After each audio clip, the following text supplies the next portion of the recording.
हिंदुस्तान की 130 करोड़ जनता ने कौन सा डिसीजन गलत लिया बताइए मुझे। जो भी डिसीजन लिया 130 करोड़ जनता ने पूरी ईमानदारी से लिया है सर। हमने 10 साल से एक डॉक्टर को प्रधानमंत्री बना करके रखा देश का।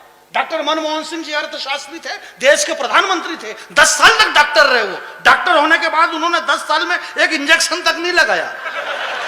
चाय बेचने वाले को प्रधानमंत्री बना दिया, उसने दे धड़ाधड़ ऑपरेशन पे ऑपरेशन। अब अगर चाय बेचने वाला ऑपरेशन करेगा, एक ऑपरेशन का टांका टूटे दूसरा चालू, इतने सारे ऑपरेशन। अब इसमें गलती क्या हो गई सर? सुनील भैया, अगर एक चाय बेचने वाला ऑपरेशन करेगा तो यार टांके तो गलत सुलत आ ही सकते हैं। तो ये ममता बनर्जी मायावती के टांकों में दर्द हो रही है, बाकी स्वाभाविक सी बात है। ये टांकों में दर्द हो रहा है, जरा ढंग से ताली वाली बजाइए, हाथ खड़ा करे ढंग से, बहुत बढ़िया। वरना काम तो सब अपने अपने ढंग से कर ही रहे भाई, जिसके पास जितना काम था इतना काम कर रहे। जब चाय का मतलब आप समझते हैं क्या होता है? चाय का मतलब, चाय किसको कहते हैं? चाय का मतलब ये, माता बहनें बैठी है, इनसे पूछो कि चाय किसको कहते हैं। चाय का मतलब ये होता है कि जब मंदिरों में, घर में भजन होते हैं, जागरण होती है, तो जैसे ही आदमी को थोड़ी सी आलस आती है तो फटाक से भाभी कहते बोले लाड़ी चाय कर ले। लाड़ी, ओ लाड़ी, अच्छा लाड़ी भी जाना कर नहीं बोले लाड़ी, फिर वो टोन बदलती है, लाड़ी हो, फिर भी नहीं सुशीला, फिर जाए सुशीला बोले कहीं बोले आ जाओ तो कब चाय कर ले। हंसने की बात नहीं है सर, बहुत महत्वपूर्ण बात कर रहा हूं सरपंच साहब। चाय जागने का प्रतीक है।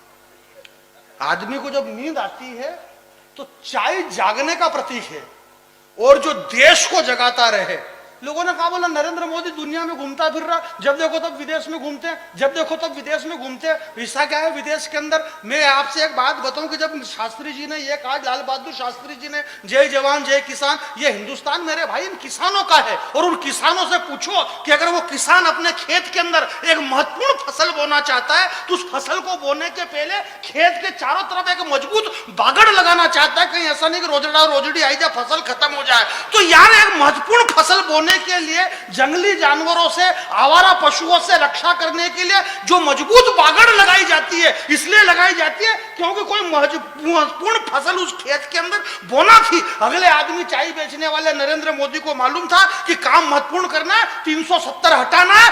पूरे देश दुनिया में उसने ऐसी बागड़ लगाई मेरे भाई, घूमता रहा वो, घूमता रहा। हमारे गांव के अंदर जो तुम कह रहे हो ना कि बाबजी आई गया, अस्तर गांव गोटला में अस्तर बहुत चले, बोले कहीं भी की लाड़ी को कहीं भी गयो, बोले मन तो ऐसा लागे कि विके है नहीं फलाने लागी थकी है।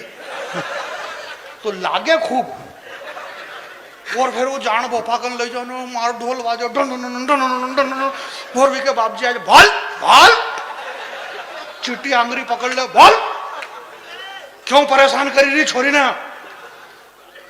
फिर वह बोले आना मैंने चाय को नहीं पूछो, बोले। और वह कदी बोले मालूम आपके, यदि वह चिट्टी आंगरी पकड़े, यदि चिट्टी आंगरी में सब कमाल है। सुमित्रा बोगड़ी नहीं अल्लाह ने चिट्टी आंगरी पकड़े देख दे कदी, जो चिट्टी आंगरी में कमाल है चिट्टी आंगरी। हालांकि इसको अपन इसमें क्या कहते हैं, कनिष्का, अनामिका, और इसको चिट्टी को क्या कहते हैं, कनिष्ठा। कनिष्ठा, पर हमारा यहाँ दिखे चट्टी आंगरी बोले। चट्टी आंगरी पकड़ लो तो फट फट सब कबूल कर देगा, और वह फटाफट कबूल करे।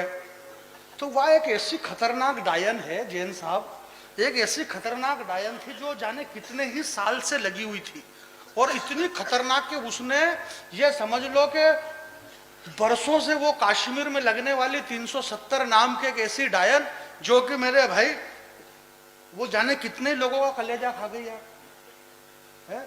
वहां पे वो हमारे श्यामा चरण मुखर्जी, श्यामा प्रसाद मुखर्जी, मेरी उनसे ज्यादा जान पहचान नहीं थी। श्यामा प्रसाद मुखर्जी का कलेजा खा गई ये 370 और श्यामाजी शहीद चौक में शहीद हो गए। परंतु उस 370 नाम की ढाकण के या मालूम नहीं कि अबे यो जो बाप आयो ने चट्टी आंगली पकड़वा रो यो बाप अतरो बड़ो इको कालजो खाई नहीं सके क्योंकि कालजो 56 इंच को